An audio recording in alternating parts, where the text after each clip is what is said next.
로마서 9장에서 11장까지는 유대인을 배경으로 말씀이 기록되었습니다. 유대인들이 왜 구원을 받지 못했는지 그 주제를 다루고 있습니다. 사도 바울은 9장 3절에서 내 동족 유대인들이 구원받을 수 있다면 나는 저주를 받아 그리스도에게서 끊어져도 좋다, 이렇게 안타까운 마음을 표현했습니다. 오늘 본문 10장 1절에도 보시면 내 마음의 소원과 기도 제목은 이스라엘이 구원받는 것이다 라고 말씀합니다. 사도 바울의 마음에는 자기 동족이 구원받지 못하고 하나님께 버림받은 것이 이렇게 고통이 되었고 기도 제목이 되었습니다. 사도 바울이 곰곰이 생각하면서 하나님께 기도했어요. 왜 우리 민족은 하나님께 선택받았지만 구원을 받지 못했습니까? 하나님께서 깨닫게 해주신 내용을 가지고 9장, 10장, 11장을 기록해 놓았습니다. 왜 유대인들은 하나님의 백성으로 선택은 받았지만 그럼에도 불구하고 왜 구원을 받지 못했을까요? 그 이유는 뭘까요? 한마디로 말씀드리자면 예수님을 믿지 않고 거절했기 때문입니다. 그것이 근본적인 이유다. 그것을 말씀하고 있습니다. 하나님께서 이스라엘을 자기 백성으로 선택한 것은 하나님의 주권이고 마음입니다. 그런데 인간의 구원은 하나님의 주권만으로 이루어지지 않습니다. 우리의 반응과 선택, 결정, 책임이 필요하다라는 것을 오늘 본문이 말씀하고 있습니다. 로마서 9장이 하나님의 주권을 강조한다면 오늘 로마서 10장은 우리들의 책임을 강조하는 내용으로 구성이 되어 있습니다. 오늘 본문에서 구원에 있어서 인간의 책임은 무엇인지 세 가지로 함께 살펴보도록 하겠습니다. 첫 번째는 복음을 바로 알아야 한다는 것입니다. 유대인들이 구원받지 못하고 버림받은 이유가 2, 3절에 나와 있는데 제가 읽어보겠습니다. 내가 증거하노니 저희가 하나님께 열심은 있으나 지식을 쫓은 것이 아니라 하나님의 의를 모르고 자기 의를 세우려고 힘써 하나님의 의를 복종치 아니하였느니라. 유대인들은 하나님을 향해서 아주 열심히 특출났습니다. 일주일에 2번 금식했고요. 하루에 3번 정기적으로 기도했습니다. 하루에 2번은 조속으로 예배를 드렸습니다. 그리고 613가지의 모든 율법을 철저하게 지키기 위해서 부단히도 노력한 사람들이 유대인들입니다. 그런데 열심으로 달렸는데 눈을 떠보니까 지옥문 바로 앞에 서 있는 것입니다. 유대인들의 치명적인 문제는 뭐냐 하면 하나님께서 제시하신 이 구원의 방법을 붙들지 않고 자기 방식으로 자기 경험으로 구원을 이루려고 열심을 내고 노력했다라는 것, 이것이 그들의 문제였습니다. 유대인들이 취했던 구원의 자기 방법은 뭐였냐 하면 5절 보겠습니다. 모세가 기록하되 율법으로 말미암는 의를 행하는 사람은 그 의로 살리라 하였거니와, 다시 말하면 613가지의 율법을 완벽하게 지켜내므로 의롭게 되고 구원을 받는 이 방식을 그들이 취한 것입니다. 그런데 5절에 보시면은 의를 덧입고 구원을 받기 위해서는 613가지의 율법을 정확하게 완벽하게 지켜내야 합니다. 근데 문제는 뭐냐 하면 이 613가지의 율법 가운데는 우리의 마음과 생각에까지 순종을 요구하고 있습니다. 10계명의 10번째 계명은 뭐냐 하면 탐심을 버리라는 것입니다. 근데 우리의 마음과 생각에서 어떻게 완벽하게 거룩한 삶을 살 수 있겠습니까? 그거는 불가능한 것입니다. 그러니까 율법을 주신 목적은 내가 죄인이라는 것 깨닫게 하는 것이고, 그래서 예수님의 구원이 절대적으로 나는 필요하다라는 것을 결론으로 얻고자 율법을 주신 것입니다. 다 지켜내서 어렵게 되는 것을 증명해 보라고 주신 것이 절대 아닙니다. 오늘 본문에는 하나님께서 제시하신 구원의 방법이 나와 있습니다. 그것은 뭐냐 하면 예수님을 믿을 때 예수님의 의를 덧입혀 주시고 정가시켜 주시는 이것을 구원의 방법으로 하나님께서는 제시하고 있습니다. 4절을 읽어보겠습니다.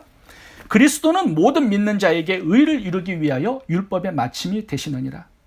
이 4절을 보시면 인간이 율법을 완벽하게 지켜서 어렵게 될 수 없기 때문에 예수님을 이 땅에 보내셨습니다.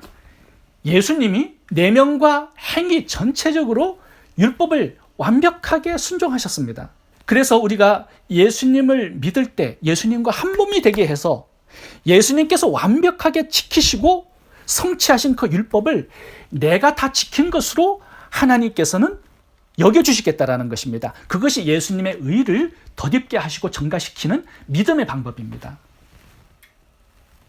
그런데 유대인들은 이 하나님의 구원의 방법을 붙든 것이 아니라 이 율법을 순종해서 자기 자신이 스스로 옳게 된다라는 것을 증명해 보려고 한 이 자기 방식을 취한 것입니다. 그런데 구약을 보시면 하나님께서 어떻게 구원하시느냐, 이 구원의 방법을 자세하게 설명해 주셨습니다. 몰랐던 것이 아닙니다. 감춰진 것이 아닙니다.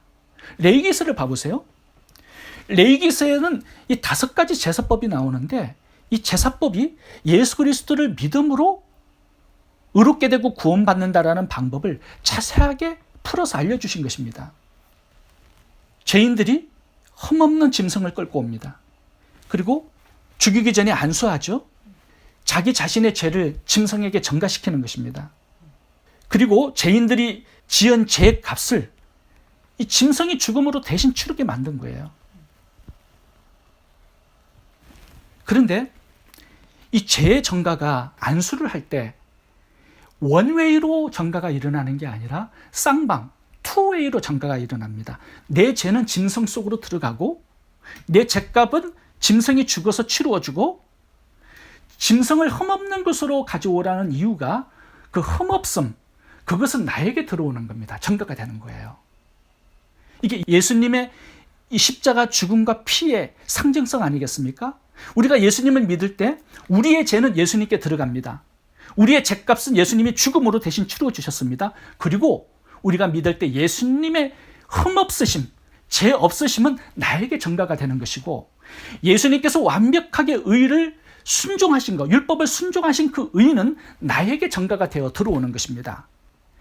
예수님의 생명은 나에게 전가가 되어 들어오고 예수님의 아들 되심은 나에게 들어와서 내가 하나님의 아들이 되는 것입니다. 이 제사법을 통해서 예수님을 믿을 때 우리는 의롭게 된다라는 것을 몇천 년 동안 유대인들은 확인하고 발견해야 했음에도 불구하고 그들은 이것을 붙들지 못했습니다. 그리고 또 하나가 있습니다. 이 율법을 주신 그 시점이 언제입니까? 출애굽을 해서 50일째 되는 그날 시내산에서 하나님께서 주셨습니다. 자, 그렇다면 이 율법이 구원받으라고 주신 것입니까? 아니면 유월절 예수님의 어린 양의 피를 바르고 구원했기 때문에 하나님의 백성된 증거로 주신 것입니까? 이스라엘 백성들은 출애굽을 할 때 예수님의 피를 믿고 바름으로 구원을 이미 받았습니다. 홍해를 건너서 침례도 받았습니다. 하나님의 백성이 되었기 때문에 율법을 주셔서 너 하나님의 백성답게 살으라고 주신 것이 율법이지 이것을 가지고 구원을 이루어내라고 주신 것이 절대 아니었습니다. 애굽의 노예로 살 때는 율법을 주셔도 지킬 수 없습니다. 바로왕의 법을 따라서 순종하는 노예였기 때문에 그렇죠. 근데 자유인이 된 것이죠. 구원받아서 예수님을 믿고. 자유인이 되었기 때문에 하나님의 자녀가 되었기 때문에 이제 너는 자유인으로서 이 율법을 가지고 하나님의 법대로 살아라. 이 자유인이 되었기 때문에 율법을 가진 것입니다. 예수님의 피가 그분의 죽음이 바로 구원의 방법이라는 것을 유월절 때 이미 믿음으로 받아들인 것이죠. 근데 그 속에서 예수님을 발견하지 못했어요. 이 예수님을 율법에서 놓쳤기 때문에 그들은 구원에 실패하게 된 것입니다. 여러분, 이것은 유대인들만의 문제가 아닙니다. 오늘날 우리 성도들의 문제이기도 합니다. 제가 예전에 20년 정도 신앙생활을 하시고 집사직분을 받은 성도님 한 분하고 대화를 나눈 적이 있습니다. 제가 이렇게 질문을 드렸어요. 예수님이 구원자가 되기 위해서 왜 인성과 신성 두 가지를 필요로 했을까요?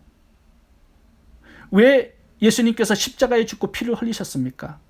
예수님의 부활이 왜 구원에 중요한 역할을 합니까? 이렇게 제가 질문을 드렸는데요. 그 집사님께서는 꿀먹은 벙어리처럼 한마디 대답도 못하셨습니다. 그러면서 저에게 목사님 왜 그렇죠? 이렇게 물어보셨습니다. 하나님께서 알려주신 이 구원의 방법을 모르고 예배하는데 열심을 낼 수 있고 찬양하는데 열심을 낼 수 있고 친교하고 교회 봉사에 열심을 낼 수 있습니다. 유대인들처럼. 그런데 그 열심이 믿음이 아니고 구원이 아닙니다. 성격이 좋아가지고 남들을 섬기는 그런 사람들이 될 수 있습니다. 구원은 오직 예수 그리스도의 복음을 바로 알아야 합니다. 이 바른 지식에서부터 구원이 출발하는 것입니다. 우리가 복음을 바로 아는 이 책임을 가진 것입니다. 예수님을 제대로 모르고 교회 종교 활동에 열심을 내는 분들이 있다면 그 열심을 내려놓고 먼저 예수님이 누구신지 왜 믿어야 하는지 공부할 수 있기를 바랍니다. 사도 바울이 아라비아 사막으로 가서 3년 동안 예수님을 철저하게 공부해서 확신을 가지고 복음의 사역자가 된 것처럼 예수님을 알고 싶고 공부하고 싶고 배우고 싶은 그런 열정을 가질 수 있기를 바랍니다. 이것이 구원받는 데 있어서 우리들의 첫 번째 책임입니다. 두 번째 책임은 바르게 믿어야 합니다. 제가 바른 믿음이라고 말하는 이유는 우리의 믿음이 거짓된 믿음일 수 있기 때문입니다. 우리가 가지는 이 거짓된 믿음이 야고보서 2장에 귀신 같은 믿음으로 잘 나와 있습니다. 이 거짓된 믿음, 죽은 믿음의 특징은 뭐냐 하면 지식만 가지는 겁니다. 이걸 지적 동의라고 얘기합니다. 성도들이 여기에 많이 속습니다. 노잉하고 빌리빙은 다른 것입니다. 우리가 예수님에 관해서 많이 알 수 있습니다. 그런데 예수님하고는 상관없는 사람일 수 있어요. 제가 아브라함 링컨에 대해서 많이 지식적으로 알고 있지만 그 사람하고 나하고는 상관없습니다. 그런 것처럼 우리가 예수님에 대해서 공부하고 지식을 많이 가지고 있지만 귀신처럼 하나님을 너무나 정확하게 잘 알지만 구원받는 믿음이 아닐 수 있다는 것입니다.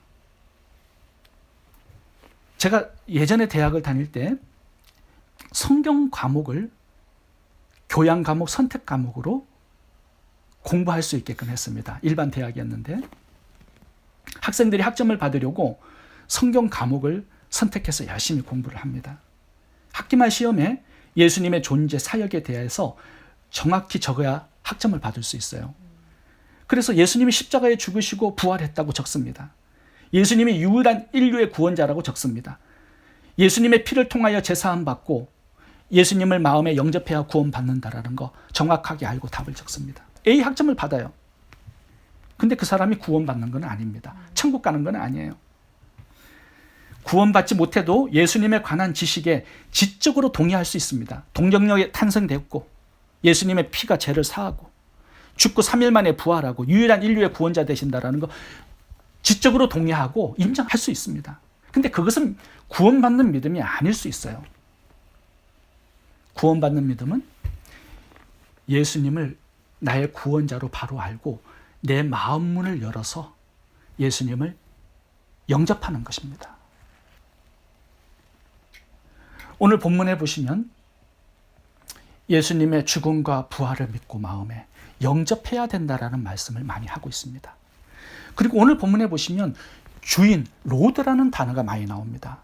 예수님을 내 마음속에 영접하는데 새로운 주인으로 영접하는 거예요.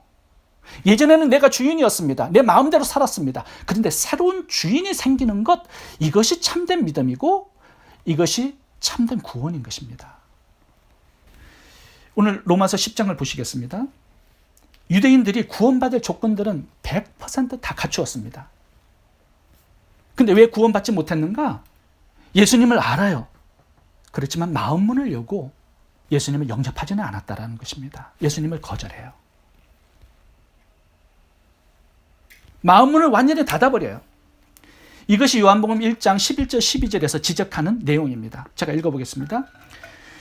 예수님이 자기 땅에 오매 자기 백성이 영접지 아니하였으나 영접하는 자 곧 그 이름을 믿는 자들에게는 하나님의 자녀가 되는 권세를 주셨으니 믿음 이꼴 영접하는 것으로 나옵니다. 영접하는 자 곧 그 이름을 믿는 자들에게. 그러니까 예수님을 믿는다라는 것은 그분이 누구신지를 알고 내 마음문을 열고 왕으로 주인으로 영접하는 것입니다. 오늘 본문의 굉장히 긴 내용으로 유대인들이 왜 예수님을 거절했는지 함께 살펴보도록 하겠습니다. 6절에서 8절까지를 읽어보면 구원이 절대로 어려운 것이 아니다라고 말씀합니다. 구원은 하늘에 올라가서 예수님을 모시고 내려오는 것처럼 어려운 게 아니다. 엄부로 내려가서 예수님을 부활시켜서 나오는 그렇게 어려운 것이 아니다.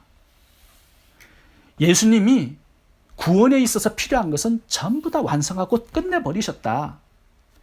8절에 보시면 구원을 주는 복음이 멀리 있는 것도 아니다 말씀합니다. 이미 전파되어서 너의 마음에 입에 가까이 있다라고 말씀하는 거예요. 다시 말하면 마음문만 열면 된다라는 거죠. 그분을 영접하면 된다라는 거예요. 뭐 박사학위 받아가지고 구원받는 것도 아니고 10억을 내서 면죄부를 사는 것도 아니고 태평양을 건너서 갔다 오는 수영 실력을 갖춰야 되는 것도 아니고 단지 전파된 이 복음을 믿고 예수님을 영접하면 구원이 나에게 주어진다라고 말씀하는 것입니다. 구원은 마음문만 열면 된다라고 말씀하는 구절이 9절에서 13절까지 길게 기록되어 있습니다. 읽어보겠습니다. 9절. 만일 내 입으로 예수를 주로 시인하며 또 하나님께서 그를 죽은 자 가운데서 살리는 것을 내 마음에 믿으면 구원을 얻으리니 사람이 마음으로 믿어 의에 이르고 입으로 시인하여 구원에 이르느니라. 누구든지 저를 믿는 자는 부끄러움을 당하지 아니하리니 한 주께서 모든 사람의 주가 되사 저를 부르는 모든 사람에게 부유하시도다. 누구든지 주의 이름을 부르는 자는 구원을 얻으리라. 구원이 너무너무 쉬워요. 심플하고. 내가 예수님을 거절하지 않고 마음문을 열고 받아들이고 영접하면 된다. That's it. 이것뿐입니다. 유대인들에게는 특별하게 14절에서 19절까지 보시면 구원받을 수 있도록 쉽게 믿을 수 있도록 모든 특권을 다 주셨다 이렇게 말씀합니다. 14절에서 19절까지 제가 읽어보겠습니다. 그런즉 저희가 믿지 아니하는 일을 어찌 부르리요? 듣지 못한 일을 어찌 믿으리요? 전파하는 자가 없이 어찌 들으리요? 전파하는 자도 주셨고 들을 수 있도록 다 주셨다라는 겁니다. 예수님까지. 15절 보내심을 받지 아니하였으면 어찌 전파하리요? 이미 복음 전파자들을 다 보내주셨다라는 거죠. 기록된 바 아름답도다 좋은 소식을 전하는 자들의 발이요. 이런 발들을 전부 다 그들에게 보내주셨어요. 17절 그러므로 믿음은 들음에서 나며 들음은 그리스도의 말씀으로 말미암느니라. 그들이 그리스도의 말씀이 없었습니까? 있었죠. 18절 저희가 듣지 아니하였느뇨? 그렇지 아니하다. 다 들었습니다. 복음을. 그 소리가 온 땅에 퍼졌고 그 말씀이 땅끝까지 이르렀도다 하였느니라. 이미 복음은 예루살렘에서부터 시작했습니다. 그들의 언어로 히브리어로 시작이 되었어요. 모든 유대인들에게 사도 바울은 회당을 찾아다니면서 복음을 전했습니다. 돌에 맞아 죽으면서까지 그렇게 했어요. 19절 읽어보겠습니다. 그러나 내가 말하노니 이스라엘이 알지 못하였느냐? 그리스도를 알지 못했습니까? 아니요. 유대인으로 오셨고요. 예수님께서 그들의 언어로 예수님이 누구신가 기적을 일으키시면서 모든 사람들이 확인할 수 있도록 다 알려주셨습니다. 문제는 뭡니까? 이렇게 그들이 보고 듣고 확인했지만 예수님을 받아들이지 않았다라는 겁니다. 19절 20절을 봐보세요. 이제는 유대인들 너희들 핑계를 댈 수가 없다. 왜냐? 너희들은 모든 것을 다 가졌지만 예수님을 영접하지 않았고 아무것도 받지 못한 이방인들은 예수님을 영접했다. 19절 20절 봐보세요. 먼저 모세가 이르되 내가 백성 아닌 자로서 너희를 시기나게 하며 미련한 백성으로서 너희를 노엽게 하리라 하였고 또한 이사야가 매우 담대하게 이르되 내가 구하지 아니하는 자들에게 찾은 바 되고 내게 문의하지 않은 자들에게 나타나노라. 이방인들은 다 영접하고 받아들였습니다. 구원받았습니다. 아무것도 가진 것이 없는 율법과 할례도 없었던 그들은 쉽게 믿어들였어요. 문제는 뭐냐 하면 이 강팍한 마음을 열면 된다라는 것입니다. 복음을 얼마나 많이 알고 듣고 이해했느냐 이게 중요한 게 아니라 마음문을 열고 받아들이면 되는 거예요. 너희들 예수 그리스도를 100% 이해하고 믿고 받아들이라 그렇게 하지 않았습니까? 그냥 마음 문을 열고 받아들이면 내가 너희에게 들어가서 예수 그리스도를 알려주겠다라는 것이죠. 그게 믿음입니다. 당시 종교 지도자들이 예수님을 몰랐습니까? 아니요. 수많은 기적을 통해서 강론을 들어서 알았습니다. 근데 그들의 문제는 뭐냐면 시기였어요. 그들의 기득권, 특권을 빼앗길까 봐 예수님께 시기로 빌라도에게 넘겨준 것이었습니다. 가룟 유다 예수님이 누군지 몰랐기 때문에 팔아먹었을까요? 아닙니다. 3년 반 동안 통과하면서 예수님이 메시아, 그리스도, 살아계신 하나님의 아들인 거 알았습니다. 바로왕 10가지의 재앙으로 하나님께서 살아계신 하나님을 바로왕에게 증거해 주셨습니다. 회개의 기회를 10번 주신 거예요. 문제는 뭐였습니까? 강팍한 마음을 열지 않은 겁니다. 회개하지 않은 거예요. 하나님을 받아들이지 않은 거예요. 오늘날도 마찬가지죠. 예수님을 몰라서 못 믿는 게 아닙니다. 강팍하고 완악한 마음, 이 닫혀진 마음을 열지 않는 것이죠. 제가 오래전에 자매님 2분하고 성경 공부를 했는데 이제 성경 공부가 다 끝나고 예수님을 영접하는 시간이 되었습니다. 한 자매님은 예수님을 영접하고 영접 기도를 따라 하셨는데 이제 한 자매님에게 영접 기도를 부탁을 했는데요. 그분은 따라하지 않았습니다. 저에게 이렇게 얘기했습니다. 목사님, 머리가 아파요. 다음에 영접하겠습니다. 거절했습니다. 예수님을 몰라서 영접하지 못한 게 아닙니다. 닫혀진 마음을 열지 않기 때문에 구원받지 못하는 것뿐입니다. 자, 이제 마지막입니다. 왜 구원받지 못하는가? 21절을 보시면 핑계하지 못할 이유가 나옵니다. 21절 읽어보겠습니다. 이스라엘을 대하여 가라사대 순종치 아니하고 거스려 말하는 백성에게 내가 종일 내 손을 벌렸노라 하셨느니라. 이 뜻을 보면요, 아랫사람이 윗사람에게 손을 내밀어서 나를 좀 잡아주세요, 이 뜻입니다. 하나님의 자존심을 다 버리셨어요. 여기 보시면 현재 진행형으로 내가 종일 내 손을 벌렸노라. 누구에게? 자기 백성 이스라엘 민족에게 그렇게 하셨다라는 겁니다. 또한 우리들에게 그렇게 하고 계시다라는 것입니다. 동일하게. 누가 손을 내밀어야 됩니까? 우리가 내밀어야 되죠. 근데 하나님께서 내밀고 계십니다. 누구에게? 계속적으로 강팍한 마음으로 거절하는 그 사람들에게 계속 내 손을 잡아 달라고 내밀고 있습니다. 끊임없이. 살인적인 인내로, 관용과 살인적인 사랑으로 끝까지 품으시고 또 내미시고 내밀고 계신다라는 것입니다. 자존심을 다 버리셨어요.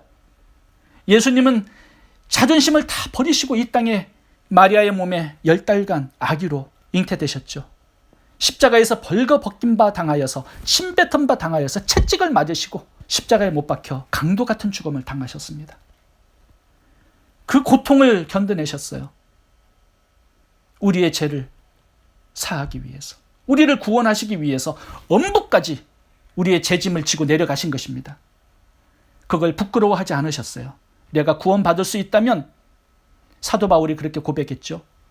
그리스도께서 끊어져 저주를 받아도 좋다. 예수님이 그 심정으로 구원을 완성해 주신 것입니다. 이제 나의 책임만 남은 거예요. 예수 그리스도를 내 마음 문을 열고 구원자로 영접하는 것입니다. 제가 자동차 기름을 넣으러 주유소에 갔는데 그 주유소에 제 눈이 번쩍 뜨이는 광고판이 하나 붙었습니다. 복권 광고판인데요. 그 당첨 금액이 500 밀리언이 넘었습니다. 제가 기름 넣는 동안에 그 복권을 당첨되는 상상을 하면서 굉장히 즐거운 시간을 가졌습니다. 정말 기분 좋은 상상이죠. 5천억, 6천억을 갖는 거지 않습니까? 500 밀리언. 제가 복권에 당첨되면 제가 하고 싶은 버킷리스트를 작성해가지고 오늘 가져왔습니다. 첫 번째, 성도님들 은행빚과 카드빚을 다 갚아드리겠습니다. 아멘. 두 번째, 성도님들 집 없는 분들 집을 한 채씩 다 사드리겠습니다. 아멘. 1 밀리언짜리로. 세 번째, 테슬라 가장 비싼 전기차를 한 대씩 다 성도님들께 선물해 드리겠습니다. 그리고 네 번째, 성도님들에게 은행 구자에 1밀리언씩 계좌이체를 제가 다 해드리겠습니다. 여러분 여기까지 다 해봤자 50 밀리언 정도밖에 되지 않습니다. 아직 450 밀리언이 남았습니다. 그래서 다섯 번째로 저의 버킷리스트는 모든 성도님들과 그 모든 자녀들과 함께 크루즈 배 여행으로 세계 일주를 하는 것입니다. 자, 저의 이 호의가 어떻습니까? 제시가 어떻습니까? 좋아요. 제가 이렇게 엄청난 선행을 베풀어도 이런 사람들이 꼭 있습니다. 목사님, 난 그 돈 안 받겠습니다. 내가 직접 벌어서 은행빚과 카드빚 다 갚을 겁니다. 집도 내가 벌어서 직접 사고 테슬라 전기차 내가 직접 벌어서 내가 사겠습니다. 1밀리언 은행에 넣어주지 않아도 좋습니다. 내가 벌어서 그렇게 하겠습니다. 저의 이 호의를 거절하는 이런 사람을 뭐라고 부르느냐? 또라이라고 부릅니다. 오늘 내용과 똑같은 내용이에요. 하나님이 너 예수를 믿고 마음에 영접하면 너의 죄를 다 사하고 영생을 주겠다. 천국을 너에게 주고 너를 상속자 삼아서 내 모든 재산을 통째로 너에게 넘겨주겠다. 유대인들의 대답이 뭐였습니까? 하나님, 내가 스스로 율법을 지켜서 제사함 받고 의롭게 되어서 내가 직접 천국을 가고 영생을 얻겠습니다. 예수 믿고 의롭게 되는 것 그렇게 쉽고 간단하고 시시한 방법 저에게 적성에 맞지 않아요. 사양하겠습니다. 613가지의 율법을 내가 정확히 지켜내어서 의롭게 되겠습니다. 하나님, 두고 보세요. 난 자신 있습니다. 이렇게 나오고 있는 것이 오늘 본문의 유대인들입니다. 이런 사람들을 뭐라고 부르느냐? 또라이라고 부르는 것입니다. 성경에는 복음을 들을 때 너의 마음을 완악하게 강팍하게 하지 말라라고 거듭거듭 반복해서 권고하고 있습니다. 오늘 히브리 3장 8절 읽겠습니다. 노하심을 격동하여 광야에서 시험하던 때와 같이 너의 마음을 강팍하게 하지 말라. 히브리 3장 15절 성경에 일렀으되 오늘날 너희가 그의 음성을 듣거든 노하심을 격동할 때와 같이 너의 마음을 강팍하게 하지 말라. 히브리 4장 7절 오늘날 너희가 그의 음성을 듣거든 너희 마음을 강팍하게 하지 말라. 마음을 열고 예수님을 받아들이고 영접하는 것, 그것이 구원에 대한 우리의 두 번째 책임입니다. 마지막 하나 더 살펴보겠습니다. 그것은 우리의 책임은 예수님을 전하는 것입니다. 이것이 마지막 또 하나 우리들에게 부여하신 책임입니다. 오늘 본문에 보시면